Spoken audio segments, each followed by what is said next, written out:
मेरी CEO wife ने खुलेआम अपने मेल असिस्टेंट के साथ धोखा दिया और गुस्से में मैंने उसके गंदे राज ऑनलाइन एक्सपोज कर दिए। इसके बदले में उसने मुझ पर डेफेमेशन के इल्जाम में कोर्ट में केस कर दिया। जज ने मौके पर ही वर्डिक्ट सुना दिया और मुझे लगातार 10 दिनों तक ऑनलाइन उससे पब्लिकली माफी मांगने का हुक्म दिया। कोर्ट खत्म होने के बाद कमीलिया ने गुमान से मेरे गाल थपथपाए। मैंने तुमसे कहा था कि मेरा एक जवान टॉय बॉय ढूंढना सिर्फ हमारी डल मैरिज में थोड़ा स्पाइस अप करने के लिए था। जब मेरा मजा पूरा हो जाएगा तो मैं खुद ही परिवार के पास वापस आ जाऊंगी। तुम मुझे समझ क्यों नहीं सकते? और इसके अलावा मैं डिवोर्स के लिए राजी नहीं हूं। तुम्हारे जैसा एक छोटा इन्फ्लुएंसर मेरा कर ही क्या सकता है? उसने सोचा कि उसकी ताकत और स्टेटस मुझे ओबीडिएंट बना देंगे।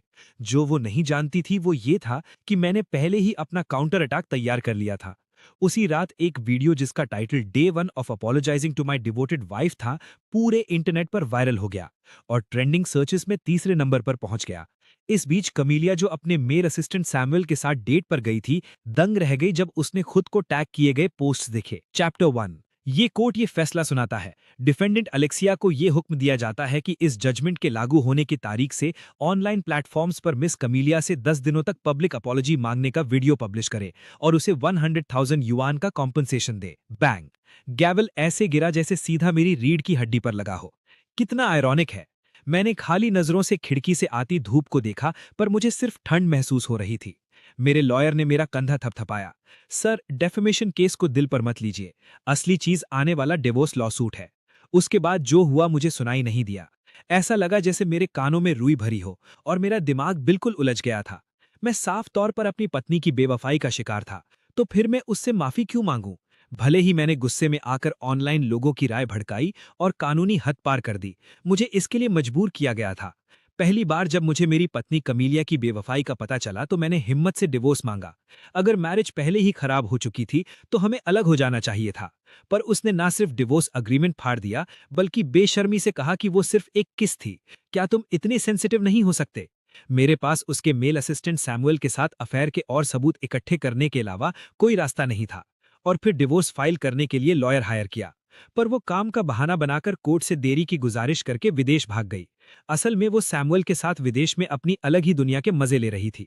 उसी वक्त के दौरान उसने सारी हदें पार कर दी थी। उसने सैमुअल को उकसाया कि वो मुझे उन दोनों की बेड पर तस्वीरें भेजे और साथ में प्रोवोकेटिव मैसेजेस भी। सोचा नहीं था कि 30 साल की एक अमीर खूबसूरत औरत की बॉडी इतनी हॉट होगी। कसम से वो कमाल महसूस होती है। मैं बिल्कुल आपा खो बैठा। मैंने घर की हर चीज तोड़ दी, पर मेरा गुस्सा फिर भी ठंडा नहीं हुआ। इसलिए मैंने अपने स्ट्रीमर अकाउंट में लॉगिन किया और उन धोखेबाज लोगों के सारे सबूत ऑनलाइन पोस्ट कर दिए, जिसने पब्लिक आउटरीच भड़का दिया। मैंने सोचा अगर मैं नीचे गिर रहा हूं तो किसी के लिए भी आसान नहीं होगा। पर मुझे उम्मीद नहीं थी कि कमीलिया पूरी तरह तैयार होगी। पब्लिक ओपिनियन को जल्दी से दबा दिया गया और उसने मुझ पर कोर्ट में केस कर दिया। अलेक्सिया! मैंने तुरंत ऊपर देखा। कमीलिया चल कर आई, चमकती हुई और अपने आप में मग्न। उसके हाई हील्स फर्श पर आवाज कर रहे थे। मैंने हल्की सी त्योरी चढ़ाई और जाने के लिए खड़ा हो गया। वहीं रुको! वो मेरे पीछे भागी और मुझे पकड़ लिया। क्या तुम्हारा ड्रामा खत्म हो गया? मैं हर दिन इतनी बिजी रहती हूँ और ऐसी छोटी बात के लिए क्या तुम्हें पता है तुमने मेरा कितना कीमती वक्त बर्बाद किया है? सैमुअल के साथ सोने में बिजी, मैंने बेरहमी से पलटकर जवाब दिया। मुझे अब इस औरत के लिए सिर्फ नफरत महसूस हो रही थी। प्यार का एक तिनका भी नहीं बचा था। कैमिलिया के चेहरे के एक्सप्रेशंस तुरंत गहरे हो गए। क्या तुम मेरे दोस्तों के हस्बैंड्स की तरह नहीं बन सकते और बस इसे नजरअंदाज नहीं कर सकते? और इसके अलावा मैं डिवोर्स के लिए राजी नहीं हूं। बात करते हुए उसने अपना पतला हाथ आगे बढ़ाया और मेरे गाल ठपथपाए। तुम्हारे जैसा एक छोटा इन्फ्लुएंसर मेरा कर ही क्या सकता है? मैंने तुम्हें बताया था कि मैं इस 5 साल की मैरिज से थोड़ा थक गई हूं। मैंने चीजों को नया रखने के लिए एक यंग टॉय बॉय ढूंढ लिया। तुम मुझे समझ क्यों नहीं सकते? तुम डिवोर्स के लिए हंगामा करने पर क्यों अड़े हुए हो? दफा हो जाओ। मैंने उसका हाथ झटक दिया। अपने उन तीन दिमाग से पैदल दोस्तों की बात मत करो। क्या मुझे शुक्रगुजार होना चाहिए कि तुम्हारी पसंद नॉर्मल है, इसलिए तुमने मुझे ककोल्ड करने के लिए एक लड़का ढूंढा? तुम बकवास बंद करो। मैंने उसे सीधा बीच में ही रोक दिया। तुम बस अपनी परफेक्ट सीईओ इमेज बनाए रखना चाहती हो और वो national outstanding young woman award जीतना चाहती हो, है ना? तुम चाहती हो कि घर का रेड फ्लैग खड़ा रहे जबकि बाहर रंगीन झंडे लहरा रहे हों। मैं तुम्हें बता रहा हूं कि ये नामुमकिन है। ये डिवोर्स मैं इसे लेकर रहूंगा चाहे कुछ भी हो जाए। चैप्टर 2। कमिलिया का चेहरा सफेद से लाल हो गया जब मैंने उसे पलटकर जवाब दिया। उसकी आंखें बिना झपकाए मुझ पर टिकी हुई थीं। काफी देर बाद, उसने फिर से एक बेपरवाह मुस्कुराहट ओढ़ ली। इंटरेस्टिंग। ये एक बॉय टॉय के साथ खेलने से कहीं ज्यादा एंटरटेनिंग है। मैं देखना चाहूंगी कि तुम मुझे डिवोर्स के लिए कैसे मजबूर करोगे। इसके साथ ही वो मुड़ी और तेजी से चली गई। जब हम एक दूसरे के पास से गुजरे तो कैमिलिया के होंठ थोड़ा हिले। कोर्ट के फैसले का पालन करना मत भूलना। मैंने अपनी आंखें सिकोड़ी और उसे जाते हुए देखा। मैंने अपना फोन निकाला और रिकॉर्डिंग सही सलामत होने की तसल्ली करने के बाद ही सुकून लिया। परफेक्ट। एक और सबूत। पहले से इकट्ठा किए गए सबूतों के साथ मिलकर ये इस खेल को खेलने के लिए काफी था। तुम्हें दूसरों पर दबदबा बनाना और माफिया सुनना पसंद है ना? तो फिर मैं तुम्हें एक प्रॉपर अपॉलॉजी दूंगा। कैमिलिया, बेहतर होगा कि तुम इसके लिए तैयार रहो। 1 घंटे बाद मैं अपने स्टूडियो वापस लौट गया। करोड़ों फॉलोअर्स के साथ एक स्ट्रीमर होने के नाते जो आउटडोर कंटेंट पर फोकस करता है, एक ऑपरेशंस टीम का होना लाजमी था। जब टीम मेंबर्स ने मुझे देखा तो वो सब परेशान दिख रहे थे। हालांकि वीडियो कैमिलिया ने हटवा दी थी, पर उसका असर अब भी वहां था। औरतों को अक्सर कमजोर समझा जाता है, और भले ही कैमिलिया जाऊ जू ग्रुप की सीईओ है, फिर भी ज्यादातर लोग उसी का साथ देंगे। ये इशारा करने के बाद कि मैं ठीक हूं, मैं सीधा अपने ऑफिस चला गया। मैंने अपने कंप्यूटर पर एक डॉक्यूमेंट खोला। मेरी उंगलियां कीबोर्ड पर तेजी से चलने लगीं जब मैंने एक साथ 10 अपॉलॉजी स्क्रिप्ट्स लिख दिए। कंटेंट जल्दी तैयार हो गया। टाइटल था, अपनी वफादार पत्नी से माफी मांगने का पहला दिन। मैं बस आगे के दिनों के लिए डे नंबर बदलता रहूंगा। Apology video day 1। Hello miss Camilia, मैं आपका हस्बैंड एलेक्सिया हूं। मैं उन गलत बातों के लिए दिल से माफी मांगता हूं जो मैंने पहले अलग अलग मीडिया प्लेटफॉर्म्स पर आपके बारे में कही थी। मुझे माफ कर दीजिए। आप और मिस्टर सैमुअल सच्चा प्यार हैं। मुझे ऑनलाइन इस बात का खुलासा नहीं करना चाहिए था कि आप हमारी मैरिज के दौरान धोखा दे रही थीं। आपकी रिक्वेस्ट के मुताबिक, भले ही आपका रवैया एक्टिव तौर पर गलत था, मुझे ऑनलाइन ऐसी बातें पोस्ट नहीं करनी चाहिए थी जो आपकी बेइज्जती करें या आपके पर्सनल राइट्स का उल्लंघन करें। गहराई से सोचने के बाद मुझे एहसास हुआ कि मेरी सोच छोटी थी। आप धोखा नहीं दे रही थीं, आप तो बस लविंग टू ऑल हैं। आज के कोर्ट सेशन के बाद जब आपने मुझे बताया कि एक यंग आदमी को ढूंढना सिर्फ हमारी 5 साल की बोरिंग मैरिज में थोड़ा मजा भरने के लिए था, तब मैं आखिरकार समझ गया। आप एक यंग और कामयाब फीमेल सीईओ हैं। मुझे तुम्हारे प्यार पर अपना हक जमाने की कोशिश नहीं करनी चाहिए थी। तुम्हारा प्यार पूरे देश और यहाँ तक कि दुनिया में फैलना चाहिए। इसके लिए मैं एक बार फिर तुमसे माफी मांगता हूँ।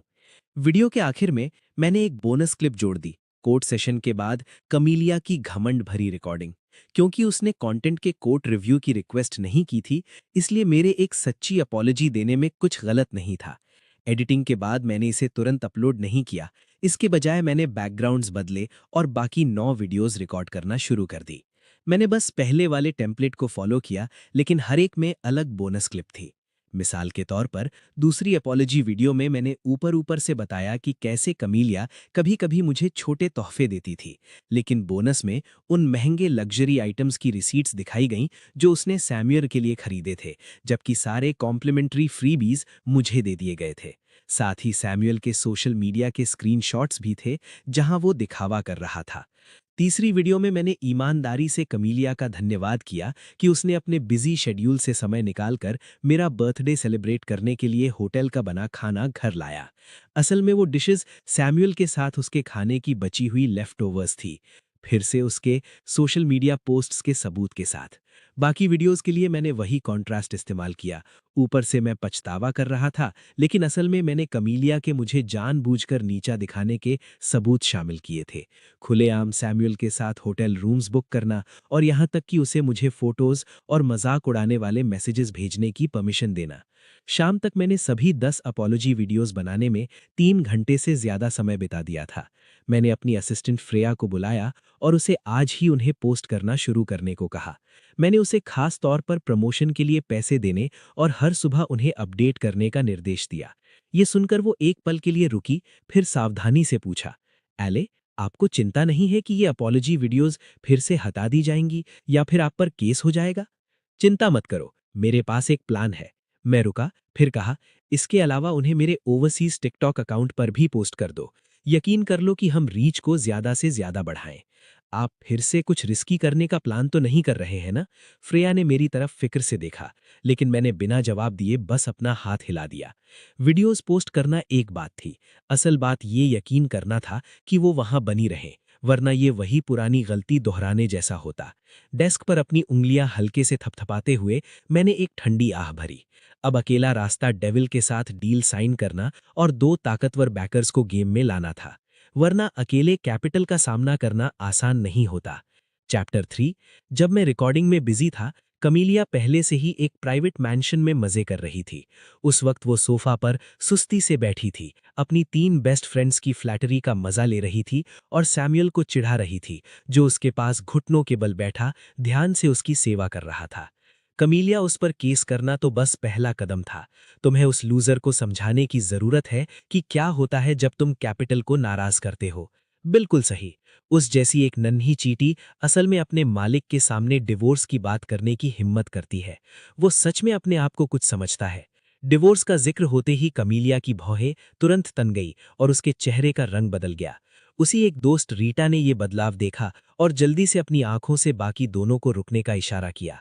वो इतनी तेज थी कि समझ गई कि कमीलिया आज अच्छे मूड में नहीं थी, क्योंकि जब से कमीलिया ने खुलेआम चीटिंग करना शुरू किया था, वो आमतौर पर मैंशन पहुंचते ही सैमुअल को मजे करने के लिए अगले कमरे में खींच ले जाती थी। लेकिन उसने आज ऐसा नहीं किया था, जिसने सब कुछ कह दिया था। बाकी दोनों औरतें भी समझ गईं और उन्होंने तुरंत फिक्र के साथ पूछा। कमीलिया ने रेड वाइन का एक सिप लिया, खुद को संभाला, फिर धीरे से बोली, एलेक्सिया ने मुझे डिवोर्स देने की ठान ली है। क्या तुम्हारे पास उसे सुधारने का कोई तरीका है? तुम्हें चिंता है कि अगर इस नाजुक वक्त पर डिवोर्स की बात भड़क गई तो इसका असर तुम्हारे national outstanding young women award जीतने के चांसेस पर पड़ेगा। सही कहा ना? बिल्कुल। कमेलिया ने अपना वाइन ग्लास नीचे रखा। अगर मैं वो अवार्ड जीत गई तो ग्रुप की वैल्यू बढ़ जाएगी और मेरी माँ आखिरकार पूरा कंट्रोल मेरे हाथ में दे देगी। कमरे में खामोशी छा गई। चारों औरतें किसी समाधान के लिए अपना दिमाग लड़ाने लगीं। काफी देर बाद रीटा ने अचानक अपनी जांघ पर हाथ मारा। कमेलिया, तुम एलेक्सिया की फैमिली को टारगेट कर सकती हो। ज्यादा असरदार नहीं होगा। कमेलिया ने अपना सर हिलाया। उसकी फैमिली ब्लेंडेड है, वो उसके साथ अच्छा बर्ताव करते हैं, लेकिन वो वहां कम ही जाता है। वो सिचुएशन पर डिपेंड करता है। अगर उसकी सगी माँ को कुछ हो गया तो क्या तुम्हें लगता है कि वो उसे नजरअंदाज कर देगा? इस बात ने कमेलिया को सोचने पर मजबूर कर दिया और उसने आगे बोलने का इशारा किया। ये देखकर रीटा ने घुमा फिराकर बात नहीं की। क्या उसकी माँ एक लो लेवल सिविल सर्वेंट नहीं है? तुम उसे फंसा सकती हो, उसे बदनाम कर सकती हो। अगर एलेक्सिया सही से बर्ताव करता है तो तुम वक्त पर रुक जाना, लेकिन अगर वो अपनी भलाई नहीं समझता तो उसकी पूरी फैमिली की जिंदगी नरक बना दो। जैसे ही उसने बात खत्म की, उसने गौर से कमेलिया की तरफ देखा, जिसने सोच में अपनी नजरें नीचे कर ली थीं। कुछ देर बाद कमेलिया ने सर हिलाया। वो इसे आजमाने के लिए तैयार थी, लेकिन इससे पहले कि वो इसे अरेंज करने के लिए कॉल करती, एक बेवक्त की चीख सुनाई दी। सभी औरतों ने तेवर बदले और सैमुअल की तरफ देखा। कांपते हुए उसने अपना फोन ऊपर किया। कमेलिया, कुछ गलत है। ये बुरा है, बहुत बुरा है। इतना बुरा क्या हो सकता है? आसमान तो नहीं गिर रहा। भले ही वो इसे हल्के में ले रही थी, लेकिन फिर भी कमेलिया ने फोन ले लिया। स्क्रीन पर एक वीडियो दिखाई दिया जिसका टाइटल था day 1 of apologizing to my devoted wife. वो इस वक्त ट्रेंडिंग पर तीसरे नंबर पर था और अभी भी ऊपर जा रहा था। उसे टाइटल पसंद नहीं आया, लेकिन जैसे ही उसने एलेक्सिया की शुरुआती माफी देखी तो उसके चेहरे पर एक हल्की मुस्कुराहट आ गई। हालांकि जैसे जैसे वीडियो आगे बढ़ा, टोन बदल गई और उसके चेहरे के भाव फिर से खराब हो गए। खास तौर पर कोर्ट सेशन के बाद उसके घमंडी बातों की रिकॉर्डिंग वो बहुत ही कड़वी लग रही थी। वहां मौजूद हर कोई स्पीकर से उसे साफ सुन सकता था और हैरानी से उनके मुंह खुले रह गए। उसने, उसकी इतनी हिम्मत! कमेलिया ने अनजाने में फोन पर अपनी पकड़ मजबूत कर ली और उसकी उंगलियां सफेद पड़ने लगीं। कमेंट सेक्शन उसके खिलाफ गालियों से भरा हुआ था। तो ऐसी औरत अभी भी उस यूथ अवार्ड के लिए मुकाबला करना चाहती है? घर जाओ और सो जाओ। खतरनाक घिनौनी औरत, शरीफ लोगों को बर्बाद करना बंद करो। वो ऐसा शख्स है जो एक्सट्रीम स्पोर्ट्स में देश का नाम रोशन करता है। पहली बार किसी धोखेबाज को इतना घमंडी देखा है। सिर्फ इसलिए कि उसके पास पैसा है, उसे लगता है कि वो जो चाहे कर सकती है। वो ज्यादा दिन नहीं टिकेगी। मेरी दुआ है कि उसके एक साथ 8 बच्चे हों। इतने सारे बुरे कमेंट्स पढ़कर कमेलिया का चेहरा गुस्से से काला पड़ गया। उसने अपने दांत भींचे और उसका पूरा जिस्म कांपने लगा। अगले ही पल, आह! वो एक फटते हुए ज्वालामुखी की तरह चीखी और फोन को जोर से जमीन पर दे मारा। स्क्रीन उसी वक्त चकनाचूर हो गई। सैमुअल की आंख फड़की और उसके चेहरे पर नाराजगी आ गई। कमेलिया ने उसे नजरअंदाज किया और लोगों से कांटेक्ट करके सिचुएशन को सुलझाने के लिए अपना फोन निकाला। लेकिन जैसे ही उसने एक के बाद एक कॉल किए, नतीजों ने उसके गुस्से को धीरे धीरे हैरानी और फिर डर में बदल दिया। प्लेटफॉर्म एग्जीक्यूटिव्स जो पहले उसका साथ देते थे, अब उन्होंने एलेक्सिया के मामले में पढ़ने से मना कर दिया। उन्होंने यहां तक मशवरा दिया कि वो कोई जल्दबाजी ना करे और चीजों को शांति से सुलझाए। क्योंकि कमीलिया की कैपिटल पावर के खिलाफ खड़े होने के लिए एलेक्सिया ने हिफाजत के तौर पर पहले ही 2 deal with the devil contract sign कर लिए थे। उसने एक बार फिर overseas extreme sports organization black bull के साथ पार्टनरशिप कर ली थी और साल के अंदर 8 ट्रायल्स ऑफ ओजाकी का एक चैलेंज पूरा करने के लिए राजी हो गया था। चैप्टर 4। 6 साल पहले एलेक्सिया ने ब्लैक बुल एक्सट्रीम की स्पॉन्सरशिप के नीचे 2 चैलेंजेस, आइस कंसोलिडेशन और वाटर्स एसेंस पूरे किए थे और एक ही बार में काफी फेमस हो गया था। अब ऑफिशियल वेबसाइट ने पहले ही अनाउंस कर दिया था कि वो अपने पुराने पार्टनर को उसके प्रिपरेशन पीरियड के दौरान पूरा सपोर्ट करेंगे और इस बात पर जोर दिया कि कंपनी हर तरह से कोई कसर नहीं छोड़ेगी। हालांकि वो ओवरसीज बेस्ड थे, लेकिन उनका असर जू ग्रुप से कहीं ज्यादा था। इसके अलावा कमीलिया सिर्फ सीईओ थीं, वो पूरे जू ग्रुप को रिप्रेजेंट नहीं करती थीं। अगर कंपनी के इंटरेस्ट को नुकसान पहुंचता तो शेयर होल्डर्स एक हो सकते थे और उसे उसकी पोजीशन से हटा सकते थे। कमीलिया को जिस बात ने और भी ज्यादा परेशान किया वो ये थी कि एलेक्सिया ने डोमेस्टिक एक्सट्रीम स्पोर्ट्स एसोसिएशन भी ज्वाइन कर ली थी और वहां वाइस प्रेसिडेंट के तौर पर काम कर रहा था। प्रेसिडेंट ने तो पब्लिकली एलेक्सिया को सपोर्ट किया था और कहा था कि पब्लिक ओपिनियन को सच्चाई पर लौटने दो और ऑफिशियल रेगुलेटरी अकाउंट को टैग किया था। पहले तो कमीलिया ने इसे इग्नोर किया, लेकिन इंक्वायरी करने के बाद उसे पता चला कि प्रेसिडेंट का बैकग्राउंड काफी पावरफुल था। एग्जैक्ट डिटेल साफ नहीं थी, लेकिन एक बात पक्की थी, अगर तुमने उसे परेशान किया तो तुम्हें बड़ी कीमत चुकाने के लिए तैयार रहना चाहिए। उस वक्त कमीलिया डर गई। मैं उस डुप्लेक्स अपार्टमेंट में वापस आ गया जो मैंने शादी से पहले खरीदा था। सोफा पर लेटकर मेरे दिमाग में बार बार अपने खाली हाथों से 980 मीटर ऊंचे एंजल फॉल्स पर फ्री क्लाइंबिंग करने का ख्याल आ रहा था। ये वो डील थी जो मैंने ब्लैक बुल एक्सट्रीम के साथ की थी। 6 साल बीत चुके थे। अपनी पुरानी लापरवाही के बारे में सोचकर अब मुझे कुदरत के लिए एक अलग ही डर और इज्जत महसूस हो रही थी। एल्प्स के मॉन्ट ब्लैंक की चोटी पर 4800 मीटर्स की ऊंचाई पर मैंने एक्सप्लोजिव स्पीड स्कीइंग की कोशिश की थी, नीचे उतरते वक्त ग्रेनेड फेंकते हुए। उस पल मुझे सच में समझ आया कि आगे उड़ने का एहसास कैसा होता है जब एक एवलांच पीछे पीछा कर रहा हो। उसी साल मैं हवाई के आउटर रीफ पर गया था, ग्रेट व्हाइट शार्क्स के बीच सर्फिंग करने, और एक 22 मीटर ऊंची लहर से कुचला जाने वाला था। हालांकि मैं कामयाब रहा और मुझे नाम और पैसा दोनों मिले, लेकिन वो सच में सिर्फ किस्मत की वजह से था। लेकिन अब 30 साल की उम्र के करीब पहुंचकर, सिर्फ इसलिए क्योंकि कमीलिया ने डिवोर्स देने से मना कर दिया, अपने बहुत ज्यादा कैपिटल के भरोसे मैं एक बार फिर मौत के किनारे पर खड़ा था। आयरनी ये थी कि ये सब एक नाकाम शादी की वजह से हो रहा था। मैं अचानक बैठ गया और पैर फोल्ड कर लिए मेडिटेशन के जरिए अपने दिमाग की हलचल को साफ करने की कोशिश करने लगा। लेकिन अचानक मेरे फोन की वाइब्रेशन ने मुझे रोक दिया। कमीलिया का कॉल था। थोड़ी देर हिचकिचाने के बाद मैंने आंसर प्रेस किया। जैसे ही कॉल कनेक्ट हुई, कमीलिया की तेज आवाज दूसरी तरफ से गूंजी। एलेक्सिया, तुम हद से आगे निकल गए हो। पूरा इंटरनेट अब मुझ पर हंस रहा है। वीडियो को तुरंत डिलीट करो, वरना जो मैं तुम्हारे साथ करूंगी उसके लिए मुझे जिम्मेदार मत ठहराना। मुझे इसी की उम्मीद थी। मैंने फोन को तब तक दूर रखा जब तक वो चिल्ला नहीं चुकी, फिर धीरे से उसे वापस अपने कान के पास लाया। तभी मैंने सुकून से बात की। खत्म हो गया? तुम बकवास बंद करो। कल सुबह 9 बजे सिविल अफेयर्स ब्यूरो पहुंच जाना। मैंने रूखेपन से उसे बीच में ही रोका। अपने डॉक्यूमेंट साथ लाना। मैंने पहले ही डिवोर्स एग्रीमेंट तैयार कर लिया है। तुम्हें बस वहां आना है और साइन करना है। मुझे कैश में 30 मिलियन चाहिए। 30 मिलियन? तुम कोई बैंक क्यों नहीं लूट लेते? कमीलिया एक्सयू, भूलना मत। मैं सीधा मुद्दे पर आया। तुमने ही शादी के दौरान धोखा दिया है। तुमने मुझे धोखा दिया। और तुम्हारा जू ग्रुप का आउटडोर ब्रांड सिर्फ इसलिए इतनी जल्दी ऊपर उठा क्योंकि मैंने कम दाम पर उसे इंडोर्स किया और अपने इमेज राइट्स मुफ्त में दिए, जिससे पूरी कंपनी संकट से बाहर निकल सकी। तो मुझसे सौदा मत करो। ये वही है जो तुम पर मेरा उधार है। मैंने पहले ही हिसाब लगा लिया था। कुछ प्रॉपर्टीज के अलावा कमीलिया के पास 40 मिलियन से कम लिक्विड कैश था। अब सबसे पहली बात पैसों को हासिल करना और डिवोर्स को जल्दी खत्म करना था, ताकि मैं उस अपमानजनक नाम से मुक्त हो सकूं। दूसरी तरफ थोड़ी देर शांति रही, फिर कमीलिया की आवाज नरम हो गई। अले, क्या हमें सच में अपनी 5 साल की शादी इस तरह खत्म करनी होगी? मुझे अब भी तुम्हारे लिए फीलिंग्स हैं। बस बहुत हुआ। मेरा धैर्य खत्म हो चुका था। कमीलिया, यहां कोई मूर्ख नहीं है। तुम कहती हो कि तुम अब भी मेरी फिक्र करती हो, फिर भी तुम सैम्यूल के साथ सो रही हो। तुमने उसे मुझे उकसाने दिया और मुझे तुम्हारी साथ वाली इंटीमेट फोटोज भेजने दी। मुझे ये मत कहना कि एक सीईओ होने के नाते तुम ऐसी बचकानी चालों में आ जाओगी। उस दिन बस मैंने बहुत ज्यादा पी ली थी। मेरा मूड ठीक नहीं था। वो एक दुर्घटना थी।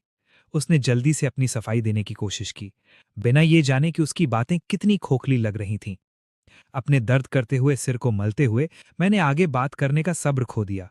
कमेलिया, मेरे साथ खेल खेलना बंद करो। अगर तुम कल मुझे सिविल अफेयर्स ब्यूरो में नहीं दिखी तो तुम इसका परिणाम भुगतोगी। मैं देखना चाहता हूं कि पहले क्या गिरता है, तुम्हारे जू ग्रुप के स्टॉक प्राइस या मेरे वीडियोस का हटना। इसके साथ ही मैंने फोन रख दिया। अब जब एसोसिएशन प्रेसिडेंट मेरा साथ दे रहे थे, अगर कमेलिया फिर से कैपिटल का इस्तेमाल करके मुझे दबाना चाहती तो उसे 2 बार सोचना पड़ता। मैंने अपनी आंखें बंद कर ली और काफी देर बाद गुस्सा धीरे धीरे कम हुआ। मेरे दिमाग में कमेलिया की छवि, जो कभी पोनीटेल वाली एक साधारण लड़की थी जो प्लेन सफेद शर्ट और जीन्स पहनती थी, बार बार उसकी आज की एक ताकतवर फीमेल सीईओ वाली इमेज से टकरा रही थी। दोनों तस्वीरें मिलती, फिर अलग हो जाती, और ऐसा लगातार होता रहा जब तक कि आखिर में दोनों खत्म नहीं हो गई। चैप्टर 5। 6 साल पहले कमेलिया सच्ची समझदार और मजबूत थी, जिसका इरादा कभी नहीं टूटने वाला था। ऑनलाइन मेरे बाहर के देशों की उपलब्धियां देखने के बाद वो अकेली मुझे ढूंढने आई, एक ऐसा प्रपोजल लेकर जो जू ग्रुप को उसके संकट से निकालने में मदद कर सकता था। जिस पल मैंने उसकी आंखों में देखा, जैसे उनमें सितारे हों, मैंने खुद को उसके लिए प्रेम करते देखा। बेशक उसकी सुंदरता की तरफ खिंचा जाना एक बात थी, लेकिन एक डोमेस्टिक ब्रांड को दुनिया भर में ले जाने की मेरी इच्छा भी सच्ची थी। जब मुझे पता चला कि जू ग्रुप फाइनेंशियल क्राइसिस का सामना कर रहा है, तो मैंने स्थिति का फायदा नहीं उठाया। मैंने 2 साल के एंडोर्समेंट के लिए सिर्फ 1.5 मिलियन युआन लिए और इमेज राइट्स जैसी फीस छोड़ दी। फिर मैंने कमेलिया की देश और विदेश में दोनों में रिसर्च करने में मदद की और डिजाइन्स को बेहतर बनाया ताकि ऐसे आउटडोर अपैरल बनाए जा सकें जो काम के भी हों और फैशनेबल भी।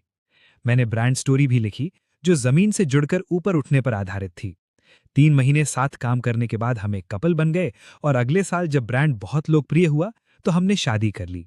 क्योंकि कमेलिया के पिता और मेरे पिता दोनों की मौत बीमारी की वजह से जल्दी हो गई थी, उसकी माता ने सुझाव दिया कि हम शादी को साधारण रखें। उस वक्त हम दोनों ने इस बारे में ज्यादा नहीं सोचा, लेकिन हमारी शादी के दूसरे साल जब जू ग्रुप नए ब्रांड की वजह से अपने संकट से कामयाबी से बाहर निकल गया, तो कमेलिया की माता ने अपना असली चेहरा दिखाया। वो मुझे इस तरह देखने लगी जैसे किसी सामान की जांच कर रही हूं। उनकी बातों में अपमान भरा था। जब मेरा कॉन्ट्रैक्ट खत्म हुआ तो उन्होंने पूरी तरह से मुझे निकाल दिया और किसी दूसरे सेलिब्रिटी को ब्रांड एम्बेसडर चुन लिया। पहले कमीलिया अपनी माँ के रवैये और कामों से नाखुश थी और वो दोनों अक्सर बहस करती थी। लेकिन बाद में जब उसकी 3 बेस्ट फ्रेंड्स विदेश से वापस आईं, तो उन्होंने हमारी घरेलू जिंदगी में दखल देना शुरू कर दिया और उसे पति को संभालने के तरीके सिखाने लगी। धीरे धीरे कमीलिया भी बदल गई। वो हमारी शादी का तीसरा साल था। उसके बाद मैंने फैमिली लाइफ पर ध्यान देना बंद कर दिया और उसके बजाय अपना स्टूडियो बढ़ाया, स्टाफ को काम पर रखा और अपनी बची हुई पॉपुलैरिटी का इस्तेमाल करके एक आउटडोर स्पोर्ट्स स्ट्रीमर बन गया। फ्रेया और बाकी लोगों को उसी वक्त रखा गया था। शुक्र है कि मैं वक्त पर जाग गया। कमीलिया, जो उसी साल सीईओ बनी थी, वो ज्यादा बिजी रहने लगी और हमारा रिश्ता धीरे धीरे बदल गया। पति और पत्नी से कुछ जरूरतों को पूरा करने वाले पार्टनर्स जैसा हो गया। दरारें काफी पहले से थीं। जहां तक सैमुअल की बात है, वो सिर्फ एक चिंगारी थी जिसने आग लगा दी। मैं खड़ा हुआ, लिकर कैबिनेट तक गया और एक तेज अल्कोहल की बोतल निकाली। एम्बर लिक्विड ग्लास में गिरा, लेकिन मैंने उसे पिया नहीं। मैंने सिर्फ उसकी खुशबू ली ताकि अल्कोहल की तेजी मेरे दिमाग को जगाए। ये पता चलने की बात कि कमीलिया और सैमुअल के बीच कुछ चल रहा है, मैंने उससे सीधी बात की। क्योंकि शादी खराब हो चुकी थी, हमें सफाई से अलग हो जाना चाहिए था। ना सिर्फ उसने मना कर दिया, बल्कि उसने आराम से कहा कि वो सिर्फ एक किस थी, क्या तुम्हें इतना सेंसिटिव होने की जरूरत है। फिर उसने जानबूझकर मुझे अवॉइड किया।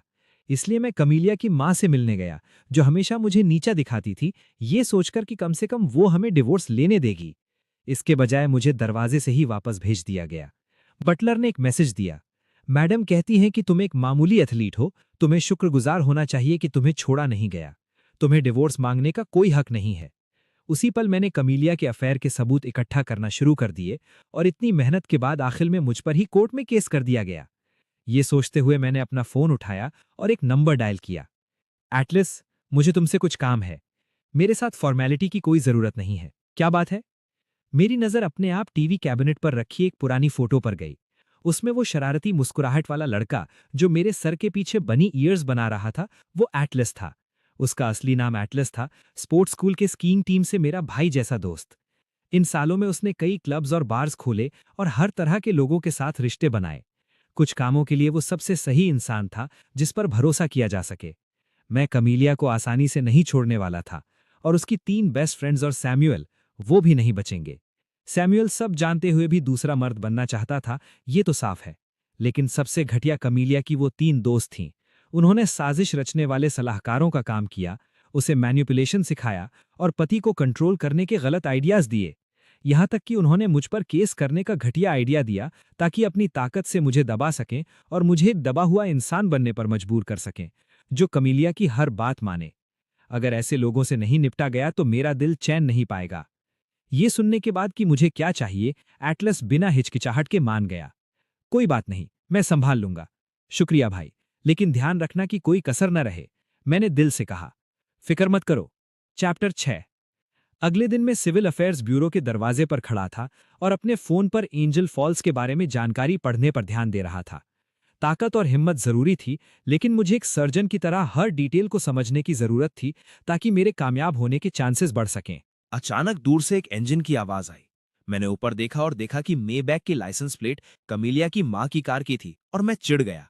जब कार रुकी तो एक वेल मेंटेन मिडिल एज्ड औरत और कमीलिया एक के बाद एक बाहर निकले। कमीलिया का मेकअप आज भी बेहतरीन था, लेकिन वो उसकी आंखों की थकान नहीं छुपा पा रहा था। साफ था कि उसे अभी उसकी डोमिनेरिंग मां ने डांटा था। शाबाश एलेक्सिया, कमीलिया की मां ने सबसे पहले हमला किया। 30 मिलियन? मेरी बेटी को लूटने की कोशिश कर रहे हो? ये मेरा अधिकार है, मैंने धीमी आवाज में जवाब दिया बिना डरे। तुम्हें लगता है तुम्हारी इतनी कीमत है? पहले खुद को तो देखो। वो नफरत से मुस्कुराई, उसकी बातों में घमंड था। तुमने मेरी बेटी को बदनाम करने की हिम्मत की, उसकी रेपुटेशन खराब की और ग्रुप के स्टॉक प्राइस पर असर डाला। क्या तुम मरना चाहते हो? बोलते हुए उसने अपने बैग से एक डिवोर्स एग्रीमेंट निकाला। इस पर साइन करो, फिर इंटरनेट पर एक स्टेटमेंट डालो और मानो कि तुमने जो भी पहले कहा वो सब झूठ था और तुम्हारी मानसिक हालत ठीक नहीं थी। फिर बिना कुछ लिए यहां से चुपचाप निकल जाओ, वरना क्या? मैंने शांति से उसे रोका। वैसे ही जैसे तुमने तब मेरा इस्तेमाल किया और मुझे फेंक दिया था, या पिछली बार की तरह जब मैं तुमसे मिलने आया था और मुझे निकाल दिया गया था और तुमने मुझे एक वर्थलेस चौक कहा था। कमीलिया की मां का चेहरे का रंग उड़ गया। तुम्हारी बोली तो बहुत चलती है ना? तुम्हें लगता है कुछ बैकिंग मिलने और कुछ सरकास्टिक वीडियोस डालने से तुम मुझसे लड़ सकते हो? मैं तुम्हें बता दूं कि ज़्यू ग्रुप का नेटवर्क तुम जैसे किसी छोटे इन्फ्लुएंसर की सोच से भी परे है। मैं तुम्हारी वीडियोस को पूरी तरह खत्म कर सकती हूं और यह पक्का कर सकती हूं कि तुम इस देश में जीवित न रह सको। ऐसा है क्या? मैंने शांति से कहा और अपने फोन पर टैप करते हुए स्क्रीन उसकी तरफ घुमा दी। लगता है तुम्हारा नेटवर्क इतना भी खास नहीं है। स्क्रीन पर आज की ट्रेंडिंग लिस्ट थी। #Day 2 of apologizing to my loving wife पहले नंबर पर थी, जबकि कल की वीडियो दूसरे नंबर पर थी। कमीलिया की मां की आंखें फट गईं। साफ था कि उसने नहीं सोचा था कि उसके कनेक्शंस फेल हो जाएंगे, और ना ही ये कि पेड ऑनलाइन ट्रोल्स भी कुछ नहीं कर पाएंगे। फिर भी उसने खुद को संभाला। "हं, शायद उन्होंने अभी तक काम शुरू नहीं किया, बस इंतजार करो। शायद तुम्हें चेयरमैन वैंग या डेप्यूटी डायरेक्टर ली से कोई मदद नहीं मिलेगी।" मैंने अपना फोन वापस लिया और उसकी तरफ देखा। मैं बताना भूल गया कि एक्सट्रीम स्पोर्ट्स एसोसिएशन के प्रेसिडेंट का सरनेम निंग है। उनके ग्रैंड अंकल रिटायर होने से पहले सबसे बड़े ओहदे पर थे। जिन लोगों पर तुम भरोसा कर रही थी वो शायद अभी कहीं चाय पी रहे हैं। कमीलिया की मां का चेहरा बदल गया और उसके होंठ कांपने लगे। उसके पीछे कमीलिया पहली बार घबराई हुई दिखी और चिल्लाई, "ये कैसे मुमकिन है? कुछ भी असंभव नहीं है। मैंने उनके अचीवमेंट्स बनाने के लिए अपनी जान जोखिम में डाली थी, तो उनका ये आभार उतारना तो स्वाभाविक है।" एसोसिएशन प्रेसिडेंट निंग के लिए सिर्फ एक जरिया था। 2 साल पहले जब वो अपॉइंट हुए थे, उन्होंने मुझसे संपर्क किया था, इस उम्मीद में कि मैं एसोसिएशन को नई ऊंचाइयों तक ले जाऊं। उस वक्त मैंने अपनी फैमिली को प्राथमिकता दी और शराफत से मना कर दिया, लेकिन अंत में मुझे एसोसिएशन में आना ही पड़ा। हार न मानते हुए कमीलिया की मां ने अपने फोन से कई कॉल्स की, लेकिन हर तरफ से फोन बिजी ही आया। उस पल उसे महसूस हुआ कि वो बहुत आगे निकल गई है, हालांकि उसकी आंखों में अभी भी थोड़ी जिद थी। ये देखकर कि वो अभी भी हार नहीं मान रही, मैं उसके पास झुककर उसके कान में कुछ कहा। उसका रिएक्शन ऐसा था जैसे उसे बिजली का झटका लगा हो। वो एक कदम पीछे हटी और कपकपाती उंगली से मेरी तरफ इशारा करने लगी। तुम्हें कैसे पता? तुम बकवास कर रही हो। चाहे ये बकवास हो या नहीं, तुम ये खुद जानती हो। मैं हल्का सा मुस्कुराया। तो क्या अब हम डिवोर्स के साथ आगे बढ़ सकते हैं? 30 मिलियन वो कॉम्पनसेशन है जिसका मैं हकदार हूं। तुम्हारे छोटे सीक्रेट्स की बात है तो मैं ऐसा प्रिटेंड करूंगा जैसे मुझे कुछ नहीं पता। उसके साथ ही मैंने डिवोर्स एग्रीमेंट की अपनी कॉपी निकाली और उसे पकड़ा दी। कैमिलिया ने वो नहीं सुना जो मैंने कहा था। वो खाली नजरों से एग्रीमेंट को घूरने लगी। उसकी आंखें थमी हुई थीं। उसके होंठ खुले, उसकी आंखें तुरंत लाल होने लगी जब उसने मेरी तरफ देखा। लेकिन इससे पहले कि वो कुछ बोल पाती, उसकी मां ने उसका हाथ पकड़ लिया। "इस पर साइन करो।" उसकी माँ ने कहा। उनकी आवाज थोड़ी कांप रही थी। अब इसे और खींचने का वक्त नहीं है। लेकिन मॉम, अपनी तरफ देखो, थोड़ी डिग्निटी रखो। अपनी बेटी को इस हाल में देखकर कैमिलिया की माँ ने उसकी बात बीच में ही काट दी। तो क्या हुआ अगर तुमने चीट किया? तुम्हारे स्टेटस के साथ क्या तुम्हारे पास मर्दों की कमी है? यहां खुद को एम्बैरस करना बंद करो। बिना एक भी शब्द कहे वो कैमिलिया को बिल्डिंग की तरफ खींचते हुए ले गई। कैमिलिया स्ट्रगल कर रही थी जब उसे खींचा जा रहा था। उसकी आवाज सिसकियों से भरी हुई थी। मॉम, मेरे दिल में अभी भी उसके लिए फीलिंग्स है। मैं डिवोर्स नहीं चाहती। जिस पल मुझे डिवोर्स सर्टिफिकेट मिला, मैंने पूरी तरह रिलीव्ड महसूस किया। 30 मिलियन ट्रांसफर होने के साथ ही 2 महीने लंबी डिवोर्स बैटल आखिरकार खत्म हो गई। जब मैं सिविल अफेयर्स ब्यूरो से बाहर निकला, कैमिलिया की मां ने उसे कार के अंदर खींचा, जबकि वो लगातार मेरी तरफ पीछे देख रही थी। मैंने उन्हें जाते हुए देखा, फिर मुड़ा और अपनी BMW M5 की तरफ चलने लगा। डिवोर्स सिर्फ पहला कदम था, हालांकि तूफान तो अभी शुरू हुआ था। चैप्टर 7। पलकें झपकते ही 10 दिन गुजर गए। कहीं भी जाने का रास्ता ना बचे होने पर कैमिलिया ने मेरे रेजिडेंशियल कॉम्प्लेक्स के एंट्रेंस को ब्लॉक कर दिया। इस दौरान वो और उसकी मां दोनों पूरी तरह टूट चुके थे। मैंने उसकी मां की सर्विलेंस फुटेज, जिसमें वो मुझे सिविल अफेयर्स ब्यूरो में धमका रही थी, बात की अपॉलॉजी वीडियोज में ऐड कर दी थी। डोमेस्टिक एक्सट्रीम स्पोर्ट्स एसोसिएशन और ओवरसीज ब्लैक बुल कंपनी के सपोर्ट से पब्लिक ओपिनियन इतना ज्यादा बढ़ गया कि शुगर ग्रुप के स्टॉक को डेली लिमिट डाउन का सामना करना पड़ा। शेयर होल्डर्स बहुत गुस्से में थे और उन्होंने डायरेक्टली कैमिलिया और उसकी मां दोनों को उनकी पोजीशन से हटा दिया। यहां तक कि सैमुअल को भी फायर कर दिया गया और ब्लैकलिस्ट कर दिया गया। ये काफी हद तक कैमिलिया की मां के पुराने रेकलेस डिसीजंस की वजह से था, जिसने शेयर होल्डर्स को एक मौका दे दिया। उस वक्त कैमिलिया के पिता के गुजर जाने के बाद उसकी मां ने अपनी चेयरवुमन की पोजीशन को स्टेबलाइज करने के लिए शेयर्स का कुछ हिस्सा डिस्ट्रीब्यूट कर दिया था, जिसकी वजह से पावर बढ़ गई थी। एक बार जब शेयर होल्डर्स एक साथ हो गए, उनके पास उसे हटाने के लिए काफी लेवरेज था। पावर से बाहर निकाले जाने पर कैमिलिया बहुत गुस्से में थी। जल्दबाजी में उन्होंने मुझ पर, extreme sports association, overseas black bull company और यहां तक कि शुगर ग्रुप के शेयर होल्डर्स पर एक साथ लॉसूट्स फाइल कर दिए। उस कदम ने एक नए तूफान को जन्म दिया और अकेले होने की वजह से वो जल्दी ही नुकसान में आ गईं। लेकिन मुसीबत कभी अकेले नहीं आती। सिर्फ 2 दिन पहले एटलस ने कैमिलिया की मां के बारे में हैरत अंगेज राज खोले। बिना किसी हिचकिचाहट के मैंने उससे एक अनोनिमस रिपोर्ट अरेंज करवाई, जिसमें उनके प्राइवेटली फंडेड आर्ट स्कूल पर इल्लीगल एक्टिविटीज का इल्जाम लगाया गया था। मैंने ये उनके मुझ पर सू करने से पहले एक्सीडेंटली डिस्कवर किया था। उस बुद्धि औरत द्वारा निकाले जाने के बाद जितना मैंने इस बारे में सोचा, मुझे उतना ही गुस्सा आया। इसलिए मैं दोबारा वहां गया। कोइंसिडेंसी, मैंने 20 साल के 2 नौजवानों को उनके विला से बाहर निकलते हुए देखा। वो रो रहे थे, उनकी टांगें कांप रही थी जब वो एक वैन में बैठे और वहां से चले गए। मैंने दिमाग से काम लेते हुए चुपके से फोटोज लीं और उन्हें इन्वेस्टिगेट करने के लिए एटलस को भेज दिया। अब क्योंकि सबूत पक्का था, कैमिलिया की मां को अथॉरिटीज द्वारा इन्वेस्टिगेशन के लिए ले जाया गया था और कैमिलिया ने अपना सबसे बड़ा सहारा खो दिया। आज के दिन तक उसकी मां के खिलाफ केस ऑफिशियली फाइल हो गया था, लेकिन बड़े मामले की वजह से उन दोनों के अकाउंट्स फ्रीज कर दिए गए थे। यहां तक कि जू ग्रुप को भी फाइनेंशियल इन्वेस्टिगेशंस के साथ कोऑपरेट करना पड़ा। पैसे खत्म होने पर कैमिली अपनी 3 सबसे अच्छी सहेलियों के पास मदद के लिए गई। बदले में उसे सिर्फ बुरी तरह बेइज्जती मिली। जैसे जैसे अगले वीडियोस रिलीज होते गए, वो तीनों औरतें भी लोगों के गुस्से का निशाना बन गई थीं। वो खुद को कैमिलिया से दूर करने के लिए बेचैन थी, कोई भी मुसीबत मोल लेना नहीं चाहता था। बिल्कुल इसी तरह कैमिलिया को बेरहमी से भगा दिया गया। जहां तक सैमुअल की बात है, ये देखकर कि अब उसकी कोई वैल्यू नहीं रही, वो बिना किसी हिचकिचाहट के भाग गया, अपने अगले अमीर निशाने की तलाश में। एटलस ने मुझे बताया कि सब कुछ प्लान के मुताबिक आगे बढ़ने के लिए तैयार था। उससे मुझे और भी अच्छा लगा। कैमिली और उसकी मां को गिराना और इनडायरेक्ट तरीके से उसके अपॉर्चुनिस्टिक दोस्तों और सैमुअल को तोड़ देना सब मेरे प्लान का हिस्सा था। मुझे बस ये उम्मीद नहीं थी कि कैमिलिया में अब भी इतनी हिम्मत होगी कि वो मुझे ढूंढते हुए आई। एल प्रॉपर्टी मैनेजमेंट ने कहा है कि कैमिलिया को भगा दिया गया है, हमें चलना चाहिए। ठीक है, तुम्हारा क्या है? मैंने अपना लगेज पैक किया और फ्रेया की तरफ देखा। खुद ड्राइव करोगी या मेरे साथ आओगी? उसने एक चालाक मुस्कुराहट दी। जरूर, मैं तुम्हारे साथ लिफ्ट लूंगी। क्या तुम्हें सच में मुझ पर भरोसा है कि मैं इतनी दूर अकेले ड्राइव कर पाऊंगी? मैं एक पल के लिए रुका, फिर एक कड़वी मुस्कुराहट के साथ अपना सर हिलाया। मैं सच में पिछले कुछ वक्त से काफी बिजी रहा था। ट्रेनिंग लोकेशन पड़ोसी प्रोविंस में थी, जहां एसोसिएशन की अपनी जमीन थी। विदेशी रेडबुल कंपनी ने भी फैसिलिटीज को अपग्रेड करने के लिए इन्वेस्ट किया था। हम सीधे पार्किंग गराज गए, गाड़ी ली और निकल पड़े। लेकिन अचानक जैसे ही मैं कॉम्प्लेक्स से बाहर मुड़ा, एक साया अचानक सामने आ गया। मैंने जोर से ब्रेक मारा। खुशकिस्मती से मैं गाड़ी धीरे चला रहा था और सही वक्त पर रुक गया। हालांकि सीट बेल्ट मेरे सीने में दर्द के साथ चुभी। ऊपर देखते हुए मुझे तुरंत गुस्सा आ गया। वो कैमिलिया थी, पागल औरत।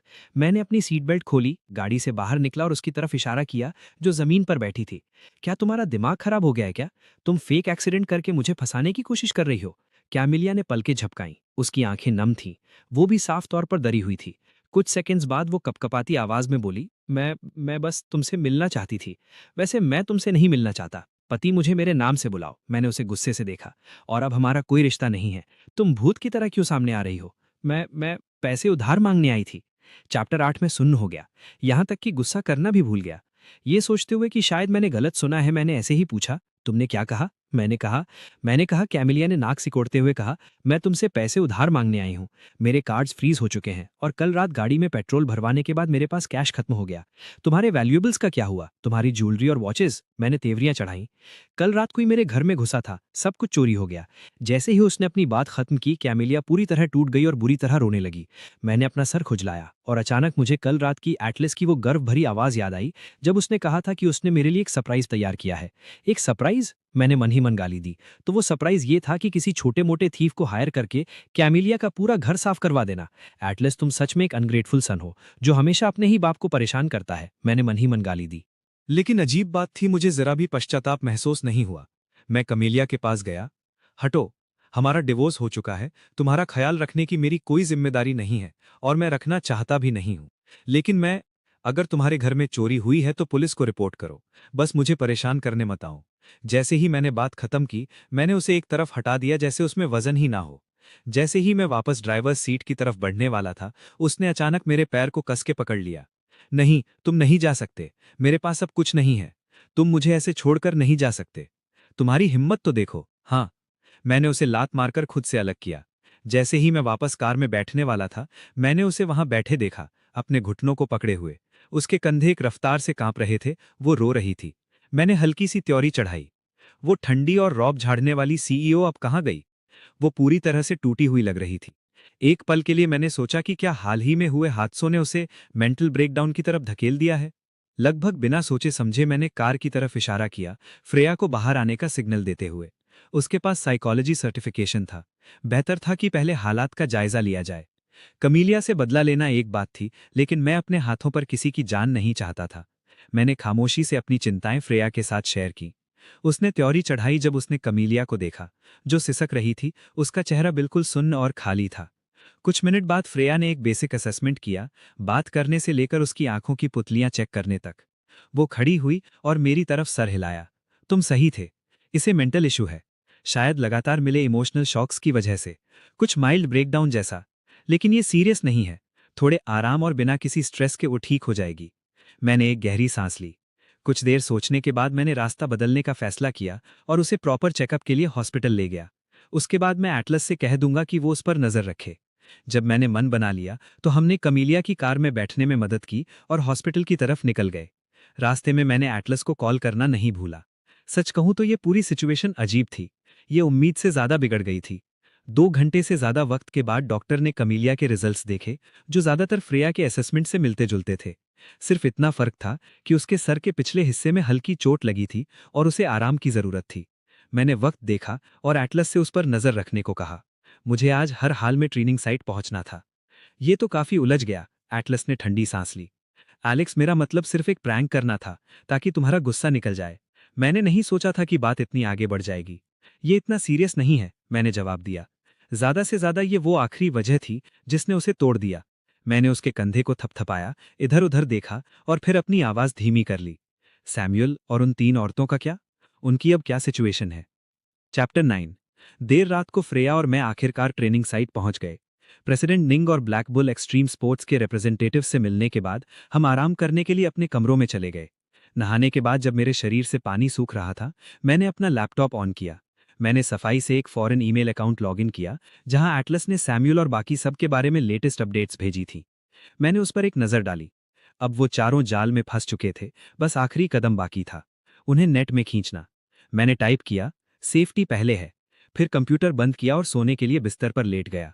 उसी पल किसी ने दरवाजा खटखटाया। मैंने अपनी आंखें खोली, थोड़ा वक्त लिया, एक रोप पहना और दरवाजा खोलने गया। वो फ्रेया थी। मैंने तुम्हारे लिए कुछ सूप बनाया है, क्या तुम थोड़ा चाहोगे? ओह, थैंक्स। मैं पल भर के लिए हैरान हुआ, फिर जल्दी से एक तरफ हट गया ताकि वो अंदर आ सके। हालांकि पहले ही देर हो चुकी थी, उसकी इस काइंडनेस को मना करना सही नहीं होता। कमरे में सन्नाटा छा गया, सिर्फ स्पून की हल्की सी आवाज जो कभी-कभी बोल से टकरा रही थी सुनाई दे रही थी।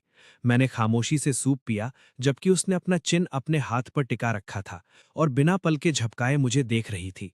इससे मुझे थोड़ा अनकंफर्टेबल महसूस होने लगा और मैंने अनजाने में अपनी रफ्तार बढ़ा दी। जब से कैमिलिया के साथ डिवोर्स प्रोसेस शुरू हुआ, मैंने नोटिस किया कि फ्रेया अलग तरह से बिहेव कर रही थी। एक असिस्टेंट के तौर पर अपनी रोजाना की ड्यूटीज के अलावा उसने कुछ और भी जोड़ दिया था, मेरे लिए साइकोलॉजिकल सपोर्ट। पहले तो मुझे लगा कि यह सिर्फ कलीग्स के बीच की कंसर्न है, लेकिन डिवोर्स के बाद चीजें और भी ज्यादा बदल गईं। वो अपनी मर्जी से मेरे लिए सूप बनाने लगी और कभी-कभी मेरे घर आती थी, यहां तक कि डिशेस से भरी पूरी टेबल पकाती थी। तब मुझे एहसास हुआ कि चीजें पहले ही एक लिमिट क्रॉस कर चुकी थीं। मैं एक स्ट्रेट फॉरवर्ड इंसान हूं, इसलिए मैंने उससे कहा कि अभी के लिए मैं किसी नए रिलेशनशिप में नहीं पड़ना चाहता। उसने कहा कि वो समझ गई है, लेकिन उसने मजबूती से कहा, मैं तुम्हारा वेट करूंगी। ये देखकर कि मैं नहीं समझा, उसने अपनी वजह बताई। वो कैपिटल की एक प्रेस्टीजियस मेडिकल फैमिली से आई थी और बचपन से ही उसे मेडिसिन पढ़ने के लिए फोर्स किया जा रहा था, जिसने उसे दुखी कर दिया था। बाद में भी जब वो साइकोलॉजी पढ़ रही थी, उसे महसूस हुआ कि उसे हल्का डिप्रेशन हो गया है। एक दिन फॉरेन फॉरम्स ब्राउज करते वक्त उसने ओजाकीज 8 टेस्ट्स को चैलेंज करते हुए मेरे वीडियोस देखे और मेरा एक इंटरव्यू देखा। उसने उसके अंदर एक स्पार्क जगा दी। हम सब कभी ना कभी डर महसूस करते हैं, लेकिन हमें इसका सामना करना और यहाँ तक कि इसे कॉन्कर करना सीखना चाहिए, चाहे हम आखिर में पूरी तरह टूट क्यों ना जाएं। इंटरव्यू में उस छोटे से जवाब ने उसे गहराई से टच किया। इसलिए उसने दूसरी डिग्री ली, डुअल क्वालिफिकेशंस हासिल की और मेरे साथ काम करने आने का फैसला किया। मुझ जैसे इंसान के लिए जो अभी-अभी एक फेल्ड मैरिज के साए से बाहर निकला था, मैं सिर्फ चीजों को स्टेप बाय स्टेप ही ले सकता था, लेकिन इस तरह जारी रखना ठीक नहीं था। इसलिए जब मैंने उससे अपना सामान पैक करते हुए देखा जाने के लिए, मैंने इम्पल्सिवली उसे रोक लिया। अगर मैं इस चैलेंज को पूरा करने में कामयाब रहा और अनस्केथ्ड बाहर आ गया, तो कैसा रहेगा अगर हम साथ रहने की कोशिश करें? क्या तुम्हें डर नहीं लगता कि मैं एक और कैमिलिया हो सकती हूँ? डरने की कोई बात नहीं है। अचानक एक हल्की फ्रेग्रेंस उसके साथ आई जब वो करीब आई। फ्रेया ने मेरे लिप्स पर एक हल्का किस किया, ब्रीफ और डेलिकेट, एक सील की तरह जो किसी नई चीज की शुरुआत को मार्क कर रही हो। चैप्टर 10।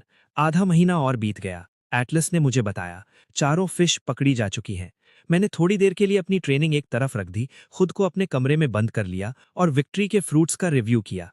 ये पिछले कुछ दिन थका देने वाले रहे थे। न सिर्फ मुझे अपनी स्पेशलाइज्ड ट्रेनिंग को सीरियसली पूरा करना था, बल्कि मुझे एटलस द्वारा अरेंज किए गए प्लांट्स को डायरेक्ट करने के लिए भी एनर्जी बचानी थी। सैमुअल और उन 3 औरतों को कदम दर कदम अबिस में ढकेलते हुए। क्या सैमुअल को अमीर औरतों से जुड़ना और दूसरे लोगों के परिवार बर्बाद करना पसंद नहीं था? तो मैं उसकी विश पूरी करूंगा। उसे अपनी बाकी की जिंदगी वेल्दी औरतों के सर्कल में बिताने दूंगा। जिस पल से उसने कैमिलिया को छोड़ा, अपना अगला टारगेट ढूंढने के लिए मैंने एटलस से एक मैडम का जे कंट्री में इंतजाम करवाया था। मैडम ने सैमुअल को प्रूफ दिखाया कि वहां मेल होस्ट्स अमीर शादीशुदा औरतों से कितना सारा पैसा कमा सकते हैं। कुछ दिनों की कंडीशनिंग के बाद सैमुअल को यकीन हो गया कि ये देश में रहने से कहीं ज्यादा प्रॉफिटेबल है, इसलिए वो उसके साथ जे कंट्री चला गया। शुरुआत में मैंने सिर्फ मैडम से उसे इस ट्रेड में इंट्रोड्यूस करवाया, उसे रूल्स फॉलो करने और ढंग से पैसे कमाने दिया, सिर्फ इतना कि वो सक्सेस का स्वाद चख सके। कुछ दिन बाद मैंने उससे जानबूझकर ऐसे होस्ट की सच्ची मोहब्बत की कहानियां सुनवाईं जो बर्बादी का रास्ता था। लालच में आकर सैमुअल ने थोड़ा सा भी नहीं सोचा और अपना पूरा मैनिपुलेटिव चार्म दिखाने लगा। मैडम की छुपी हुई मदद के साथ उसने कामयाबी से एक काफी खूबसूरत और हाई स्टेटस मैरिड वुमन को फंसा लिया। लेकिन वो भूल गया जे कंट्री एक ऐसी जगह है जहां पैसा ही सब कुछ है। उस बेवकूफ ने वहां ताकतवर लोगों को उकसाने की कोशिश की, बिल्कुल वैसे ही जैसे उसने मुझे उकसाया था। नतीजा ये हुआ कि उसे पीटा गया और फिर एक ऐसे क्लब में फेंक दिया गया जो एक्सट्रीम टेस्ट्स वाले अमीर क्लाइंट्स के लिए था। अपनी बाकी बची जिंदगी में वो वहां सिर्फ अपनी दुम हिला सकेगा और जिंदा रहने के लिए भीख मांग सकेगा। मैंने उसकी फाइल के आखिर तक स्क्रॉल किया।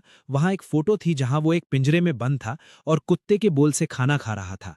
फिर मैंने दूसरा फोल्डर खोला। इसमें कमीलिया के 3 दोस्तों की जानकारी थी, लेकिन वहां सिर्फ एक फोटो थी, उन्हें किसी के साथ बहस करते हुए, और एक लिखी हुई रिपोर्ट थी। उसके मुताबिक उन्होंने ये सब खुद अपने साथ किया था। कमीलिया को छोड़ने के बाद वो मजे करने के लिए पेनिनसुला गए। सब कुछ पहले से ही अरेंज था, कोई उनसे निपटने के लिए इंतजार कर रहा था। लेकिन लैंड करने के तुरंत बाद उन्होंने किसी तरह एक अंडरग्राउंड क्लब के बारे में सुना और सीधा वहां चले गए। वो जगह एक अजीब मिक्स थी, वहां लोग खतरनाक हरकतें कर रहे थे, यहां तक कि कुछ अजीब कल्ट लाइक ग्रुप के मेंबर्स भी वहां थे। सिर्फ बदकिस्मती से उनका उस ग्रुप के मेंबर्स के साथ एक खूबसूरत औरत को लेकर झगड़ा हो गया और उन्होंने उन्हें मारने की हिम्मत भी की।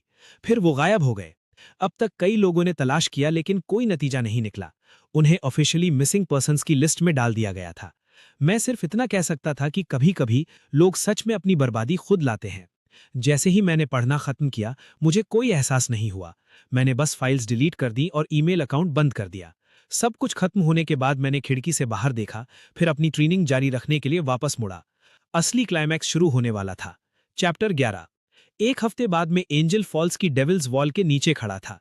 पानी की गरजने वाली आवाज मेरे कानों में गूंज रही थी जब पानी की एक बड़ी चादर 979 मीटर्स की बुलंदी से नीचे गिर रही थी और धुंध उस खड़ी चट्टान को भिगो रही थी। मैंने अपनी आंखें बंद की। अपने आसपास की इस गरजती हुई आवाज के साथ मेरा दिमाग धीरे धीरे शांत हो गया, जैसे मैं नेचर का एक हिस्सा बन गया हूं। लाइव स्ट्रीम्स, एंजल फॉल्स को फतह करने का ख्याल और बाकी सब कुछ पीछे छूट गया। मैं पहले से तय किए गए रास्ते के स्टार्टिंग पॉइंट तक गया। चढ़ाई शुरू हुई। वो फिसलने वाली चट्टान की पकड़ ताकत और टेक्निक दोनों का एक बड़ा इम्तिहान थी। वक्त हर एक सेकंड के साथ बीत रहा था। कभी कभी मेरी आंख के कोने से नीचे की हर चीज छोटी और बेमायने लग रही थी। जैसे जैसे मैं चढ़ना जारी रखता, थकान धीरे धीरे होने लगी। अब पीछे मुड़ने का कोई रास्ता नहीं था, सिर्फ ऊपर जाना था। बीच रास्ते में ये विल पावर और नेचर के बीच एक सीधा मुकाबला बन गया। यहाँ वो ओवरहैंग उम्मीदों को तोड़ने के लिए काफी था। कई बार खुद को ऊपर की तरफ उछालकर ही मैं अगली पकड़ तक पहुंच सकता था। हर फैसला जिंदगी या मौत का था। मेरे हाथों का वो चुभने वाला दर्द मेरे दिमाग में भर गया और लगातार कोशिश से मेरे टखने कांपने लगे। आखिरी स्टेज तक मेरा होश धुंधला होने लगा और मेरी सांसें उखड़ने लगी। यादों के टुकड़े मेरे दिमाग में चमके। कमीलिया पहला डिवोर्स अग्रीमेंट फाड़ रही है। सैमुअल की वो उकसाने वाली फोटोज, जज के हथौड़े की वो ठंडी आवाज, कमीलिया की मां का वो नफरत भरा चेहरा, एटलस की वो शरारती मुस्कान और फ्रेया की आंखें जो परेशानी और अटूट भरोसे से भरी थीं। मैं हार नहीं मान सकता।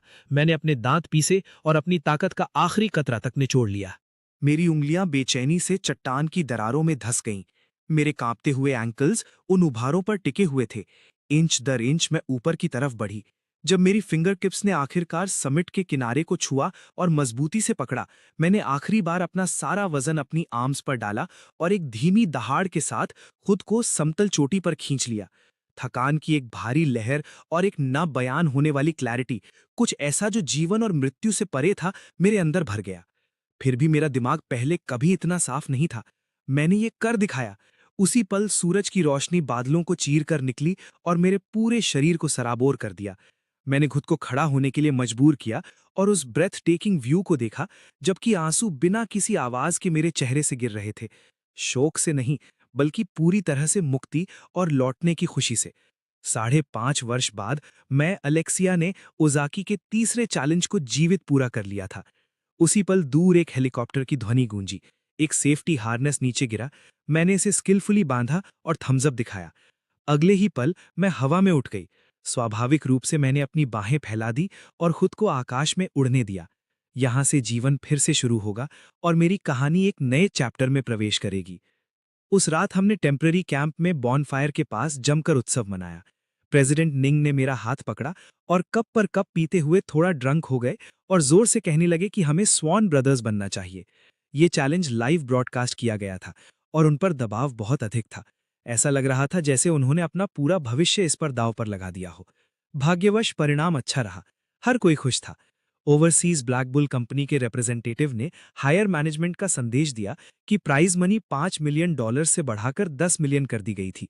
हालांकि उन्हें आशा थी कि अगर मैं आगे ऐसे एक्सट्रीम चैलेंजेस ना भी करूं, तो भी हम सहयोग करना जारी रख सकते हैं। उदाहरण के लिए फ्यूचर कॉम्पिटिशन्स में मेरा जज बनना। निःसंदेह मैं राजी होने पर खुश थी। सब कुछ सदैव से ऐसा ही था और ये अच्छी तरह से काम कर रहा था। पूरे उत्सव के दौरान फ्रेया बस शांति से एक तरफ बैठी रहीं और अपनी ड्रिंक पकड़े रहीं। जब भी हमारी नजरें मिलती, वो मुझे एक सॉफ्ट स्वीट स्माइल देती। बॉनफायर समाप्त होने के बाद हम कैंप साइट पर एक बड़े से चट्टान पर साथ बैठे सितारों को निहारने लगे। हमने ज्यादा बात नहीं की। हम दोनों उस अनोखी शांति को संजोए हुए थे। फिर भी किसी तरह हमारे हाथ एक दूसरे से मिल गए और जुड़े रहे। देश लौटने के बाद मेरे बारे में समाचार और कमीलिया और उसकी माता के विरुद्ध निष्कर्ष ने एक साथ ऑनलाइन गर्मागर्म चर्चा शुरू कर दी। लेकिन प्रतिक्रियाएं बिल्कुल विपरीत थीं। क्योंकि मैंने मास्टरी ऑफ लाइफ पूरा किया था, जो कि 8 ट्रायल्स ऑफ ओज़ाकी में से एक है, इसलिए मुझे राष्ट्र का मान बढ़ाने वाला माना गया और बहुत प्रशंसा मिली। वहीं दूसरी तरफ कमीलिया और उसकी माता सबकी निंदा का निशाना बन गई। अथॉरिटीज द्वारा 2 महीने की गहरी इन्वेस्टिगेशन के बाद कमीलिया की माता को सख्त कानूनी दंड मिला।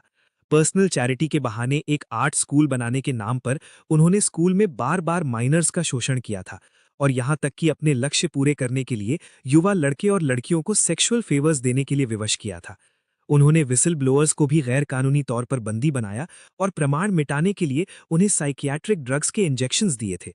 इसके अलावा चेयरवुमन के तौर पर अपने कार्यकाल के दौरान उन्होंने टैक्स इवेजन भी किया। अंत में कई चार्जेस को मिलाया गया और कमीलिया की माता को आजीवन कारावास का दंड दिया गया। केस में शामिल दूसरे लोगों को भी मौके पर दंड दिया गया, जिनमें उन्हें 10 से 20 वर्ष तक की जेल हुई। उनमें से एक कैमिलिया थी। उसने जानबूझकर क्राइम्स छुपाए थे और उनमें मदद भी की थी, जिसकी वजह से उसे 10 साल की जेल की सजा मिली। ये देखकर मैं पूरी तरह सुन्न हो गया। मुझे सच में नहीं पता था कि कैमिलिया इन सब में शामिल थी। लेकिन अगले ही पल मैंने अपना सर हिलाया और हल्की सी मुस्कुराहट दी। इसमें कोई हैरानी नहीं कि केस खुलने के बाद पुलिस ने मुझसे सिर्फ एक बार सवाल किया था।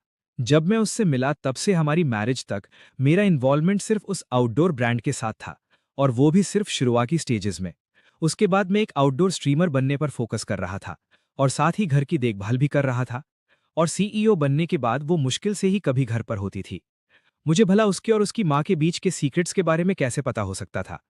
मैंने टैबलेट को कॉफी टेबल पर रख दिया और बालकनी की तरफ चल दिया, ख्यालों में खोया हुआ। मुझे नहीं पता कितना समय बीता जब अचानक मेरी हथेली में गर्माहट भर गई। तुरंत अपना सर घुमाते हुए मुझे एहसास हुआ कि फ्रेया किसी समय वहां आ गई थी। कुछ बुरा सोच रहे हो? नहीं, मैंने धीरे से कहा, उसके नाजुक हाथ को हल्का सा दबाते हुए। बस ये सब अनरियल लग रहा है, जो कुछ भी इन सालों में हुआ। उसने कुछ नहीं कहा। वो बस हल्का सा अपने टोज पर खड़ी हुई और मेरे चीक पर एक सॉफ्ट किस किया। फिर उसने पूछा, अब कैसा लग रहा है? मैंने उसकी तरफ देखा। ढलते हुए सूरज ने उसके चारों तरफ एक हल्की सुनहरी चमक बिखेर दी थी, और उस पल मेरे दिल में शांति और गर्माहट लौट आई।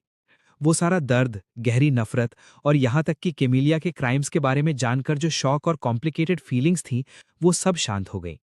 मैं घूमा और मैंने उसे नेचुरल तरीके से अपनी बाहों में भर लिया। वो शांति से मुझ पर झुक गई। फ्रेया, मैंने उसके बालों में फुसफुसाते हुए कहा, थैंक्स। जब मैं अपना फ्यूचर साफ नहीं देख पा रहा था, तब तुमने मुझे रास्ता दिखाने में मदद की। उसने मेरी बाहों में हल्का सा अपना सर हिलाया। तुमने अपना रास्ता खुद ढूंढा है। मैं तो बस रात के उस हिस्से में तुम्हारे साथ चली थी। तब तक कॉफी टेबल पर रखा टैबलेट कब का बंद हो चुका था। पास्ट की हर चीज ऐसी लग रही थी जैसे वो किसी और समय में हमेशा के लिए बंद हो गई हो। सूरज धीरे धीरे होराइजन के नीचे चला गया और बाहर की बिल्डिंग्स एक एक करके रोशन होने लगी। हम काफी देर तक वैसे ही रहे। फिर अचानक मैं बोला, मुझे भूख लगी है। क्या हम आज रिकवरी डाइट स्किप कर सकते हैं? कैसा रहेगा अगर हम वो नया प्राइवेट रेस्टोरेंट ट्राई करें? बिल्कुल। फ्रेया ने मेरी बाहों से अपना सर उठाया। उसकी आंखें क्रीसेंट की तरह झुकी हुई थीं। लेकिन एक शर्त पर। तुम कम स्पाइसी खाना खाओगे। तुम अभी भी रिकवर कर रहे हो। समझ गया। मैं वादा करता हूं कि मैं ज्यादा नहीं खाऊंगा। हम एक दूसरे को देखकर मुस्कुराए। फिर एक दूसरे का हाथ थामे हम दरवाजे की तरफ चल दिए। हमने ड्राइव नहीं किया। इसके बजाय हम शहर की रोशनियों में घुल मिल गए, सड़कों की भरी भीड़ से गुजरते हुए। मुझे पता था आगे का रास्ता अभी भी लंबा है, लेकिन रोशनियां जली हुई थीं और कोई मेरे साथ था।